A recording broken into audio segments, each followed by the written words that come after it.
ኣብ 5 ደቂቕ ስራሕክን እናሰራሕክን ብቐሊሉ ጠስሚ ናይ ፀጉሪ ኣውፂኽን ምንም ዓይነት ጨና ዘይብሉ ሰሙን ኣብ ደስ ዝበለክን ሰዓታት ተጠቒምክን ወልፊ ክትሕዘክን ዝኽእል ጠስሚ ናይ ፀጉሪ ሰላም ፍትዋት ተኸታተልተይ ኳዕ ብሰላም መጻኽን ሎም ዓልት ሒዘልክን ዝመጻኹ ቪድዮ ኩላትክን ክትፈትዋን ክትሕጎሳላን ትኽእላ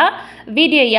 ኣቐዲመ ከርድአክን ዝደልግን እዛ ቪድዮ ቅድሚ ሓደ ወርሒ ቅድሚ ጾም ዝተቐረጸት እያ ሕጂ ኤዲት ስለ ዝገብረልኩን ዘለኹ እየ ብፍላይ ክርስቲያን ኮይንክን ጾምቲ ዝኾንክን ጾም ዝተወድአ ክትሰርሕኡ ትኽእላ ኢኽን ስለዚ ኣብ ስደት ኮይንክን ጠስሚ ዘይትረኸባ ድርቀት ዝስምዐክን ብቐሊሉ ኣብ ገዛኽን ጨና ዘይብሉ ካብ ጨና ነፃ ዝኾነ ጠስሚ ከመይ ጌርክን ንፀጉርክን ክትዳልዋ ትኽእላ ብዝተፈላለየ ኣሰራርሓ ከርኤክን እየ ማለት እዩ በመጀመርያ ግን ብዙሓት ከፋልጡ ዝርኢ ክትጥቀምኡ ዘይብልክን ዓይነት ክሬም ጨው ስለ ዝኣትዎ ክትጥቀምኡ ዘይብልክንን ክትጥቀምኡ ዘለክንን ከርኤክን እየ ማለት እዩ ናብኡ ከብለክን እየ ሰናይ ምክትታል በመጀመርያ እዛ ትሪኣ ዘለኽን እዚኣን እዛ ቀፂለ ዘርኤክን ትኽክለኛ ንጠስሚ ትኸውንን ክልቲአን ካብ ፍርጅ ካብ ተላጃ ዳዓረ ብፍላይ ኣይጠፍኣን መብዛሕትኡ ምግቢ ዝሰርሕ ሰብ እውን ካብ ፍርጁ ዘየጥፍኦ እዩ ጠስሚ ተውፅእ እያ ብዙሕ ሰብ እውን ጠስሚ ስለ ዘውፅእ ተደጋጋሚ እናሰርሓ ዝጥቀማሉ ኣነ ይፈልጥ እየ ነገር ግን ኣነ ናብ ኦቨን ዝኣቱ ናብ ሓዊ ዝኣቱ ምግብታት ንኣብነት ሕጂ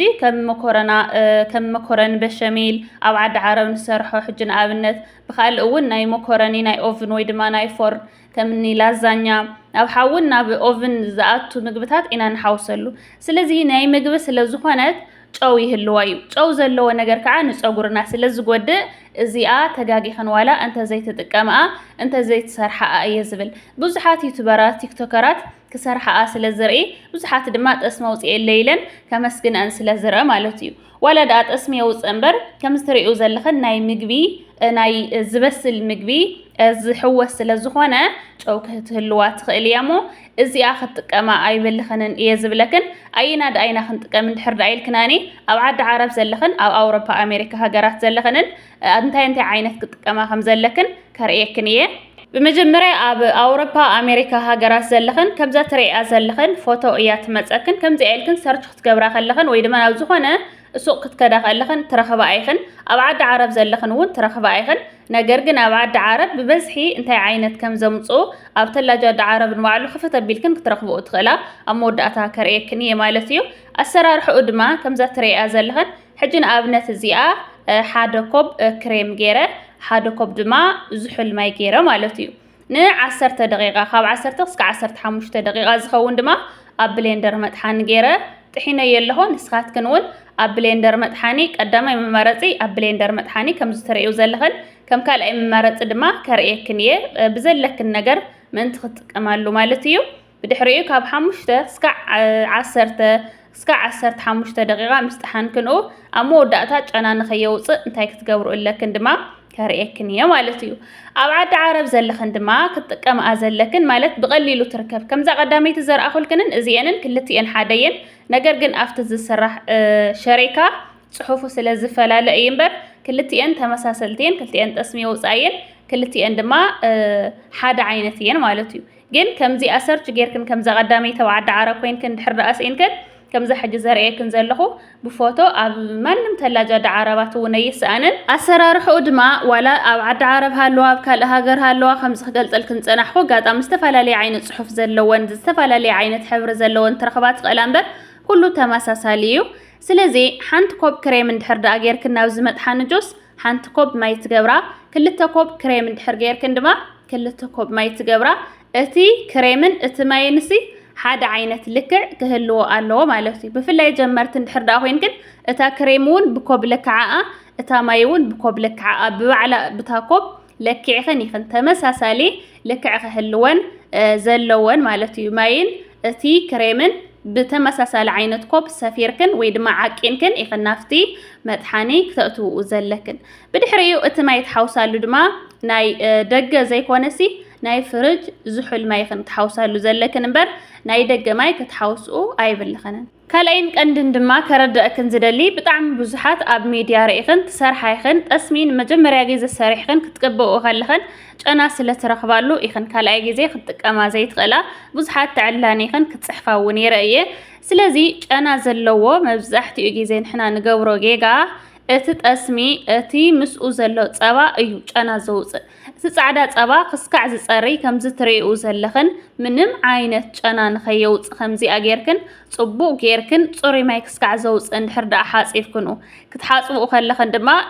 ብዝሑል ማይ እንድሕር ደኣ ሓጺብክንኡ ብፍላይ ኣብ ሙቐት ዓዲ ዘለኽን ካብ ፍርጅ ብዝወፀ ማይ ከምዚ ኣጌርክን ጽቡቕ ጌርክን ሓጺብክን እንድሕር ደኣ ጽሪኽንኡ ምንም ዓይነት ጨና ኣይብሉን ማለት እዩ ስለዚ ጨና ንዘጸግመክን በዘጋጣሚ ክስካዕ ከምዚ ትሪኡ ዘለኽን ንጹህ ምስሊ ጻዕዳ ምስሊ ዘውፅእ ኢኽን ክትሓጽብኡ ዘለክን ብምንም ተኣምር ጸባ ክተትርፋሉ ኣይብልኽንን ከም መማረፂ ክነገረክን ዝደሊ ድምፂ ንኸይርብሸክን ብፍላይ እንዳ ዓረብ ዘለኽን እሲ እንቶም ዓረባት ድምፂ ኸይርብሾም ትሰግኣት ፈርሓ እንድሕር ደኣ ኮይንክን ሓደ እዛ ትሪኣ ዘለኽን ሕጂ ብዙሕ ዓይነት ማለት ክፈላለ ይኽእል እዩ ግን ሕይል ዝበለ ድምፂ ኣይብላን ሓንቲ እዚኣ ብፍላይ እዚ ጁስ እቶም ዓረባት ክድቅስሉ ኣብ ዝኽእሉ ወይ ድማ ኣብ ገዛ ክህልውሉ ኣብ ዝኽእሉ ሰዓት እንድሕር ደኣ ትፈርሓ ኮይንክን ድምፂ ተረብሽና ንኸይብሉ ኸንሲ ሓንቲ እዚኣ ዝሕል ዝበለት እያ ድምፃ ከም ካልአይቲ ድማ ከምዚ ቀፂለ ዘርእየክን ሕምባሻ ንለውሰሉ ማለት መልወሲ ሕምባሻ እንድሕር ደኣ ሃልይክን ኣነ ብጣዕሚ ዝፈትዋ በዘጋጣሚ መልወሲ ሕምባሻ ከምዚ ትሪኡ ዘለኽን ወይ ዓረባት ዝኾነ ሊጥ ክለውሳሉ ትሪኣ ትኾና ወይ ባዕልኽን ትለውሳ ትኾና ወይ ናይ ባዕልኽን ገዛ ሃልዩሲ ብከምዚ ሕምባሻ ትለውሳሉ እንድሕር ደኣ ሃልይክን ከምዚ ትሪኡ ዘለኽን እሲ ብኽልተ ገጻ ፌስታል ዝመስል ሽፍን ኣቢልክን ከፊትክን እንድሕር ደኣ ስራሕክን ትሰርሓ ኮይንክን እሲ በቃ ድምፂ ዝበሃል ይብላን ኣይትርብሽን ቆልዑ ክህልውክን ይኽእሉ ወይ ዓረባት ከይርበሹ ድምፂ ትፈርሓ እንድሕር ደኣ ኮይንክን ኣነ ብጣዕሚ ዝፈትዋ እዚኣ እያ ማለት እዩ እዚኣ ከፊትክን ቅንስ ኣቢልክን ክኸውን ይኽእል ወይ ክቐልጥፈልክን እንድሕር ደኣ ደሊኽን ድማ ፓወር ውስኽ ኣቢልክን ስራሕክን ክትሰርሓ በቃ ጠስሚ ኣውፂኣትልክን ትጸንሕ ማለት እዩ ከምዛ ዝበልኩኽን እዛ ክሬም ማዕረ ዓይነት ልክዕ ለኪዕክን ጥራሕ ሕወስ እምበር በቃ ኣብ 10 ደቂቕ ኣብ 5 ደቂቕ ድኹም ዝበለ እንድሕር ደኣ ኮይኑ እቲ ፓወር ናይቲ ትጥሕናሉ ዘለኽን ድማ ክሳብ 15 ደቂቕ ንባዕሉ ክጸንሕ ይኽእል እዩ ጥራሕ ንስኽን ኣብ 1 ደቂቕ ኣብ 2 ደቂቕ ጠስሚ ተዘይውፅኡ ክትገድፍኡ ወይ ክትዓጽኡ ወይ ተስፋ ክትቆርጹ ኣይብልኽን እምበር ባዕለይ ስለ ዝፈተንክዎ ጠስሚ ትኽክለኛ ከም ናይ ዓድና ጠስሚ እዩ ዘውፅእ ማለት እዩ ስለዚ ከምዛ ዝበልኩን ሓደ እዛ ናይ መኮረኒ ንሰርሐላ ናይ ላዛኛ ንሰርሐሉ ናብ ኦቭን ናብ ፎርን ዝኣቱ ዘሎ ክሬም ጨው ስለ ዘለዎ ከይትጥቀማ ከምዛ ዘርኣኹን ተጠቐማ ካልኣይ ድማ ጨና ንዘፍርሐክን ከምዛ ዘርኣኹን ጌርክን ጽሩይ ማይ ክስካዕ ዝወፅእ ጽቡቕ ጌርክን ብዝሑል ማይ ጌርክን ትሓጽብለክን ካልእ ድማ ዝሕል ንኸብለልክን ኣብ ፍሬዘር እንድሕር ደኣ ቀሚጥክንኡ ብጣዕሚ ዝሕል ኢሉ ይጸንሕ እሞ ናብ ፀጉርክን ክትገብርኡ ከለኽን ድማ ብጣዕሚ ደስ ዝብል ስምዒት ደስ ዝብል ዘሕሊ እዩ ዝስምዓክን ስለዚ ኣብ ፍሪጅ ክነቐሚጥክን ኣፍታ ትጥቀማላ ሰዓት እናዓቀንክን እንታ ተድልየክን ጥራሕ ክትጥቀማ ትኽእላ ኢኽን ሓደ ግዜ ሰሪሕክን ንባዕሉ ንብዙሕ ግዜ ከጥቅመክን ይኽእል እዩ ክትጥቀማ ክትሰርሑ እሞ ክተመስግናኒ ተስፋ ይገብር ንሎም መዓልቲ ዝነበረትና ጻንሒት እዚኣ እያ ትመስል ኣብ ቀጻሊ ቪድዮ እስካዕ ንራኸብ ሰስናይ ንዓኹም ባይ ባይ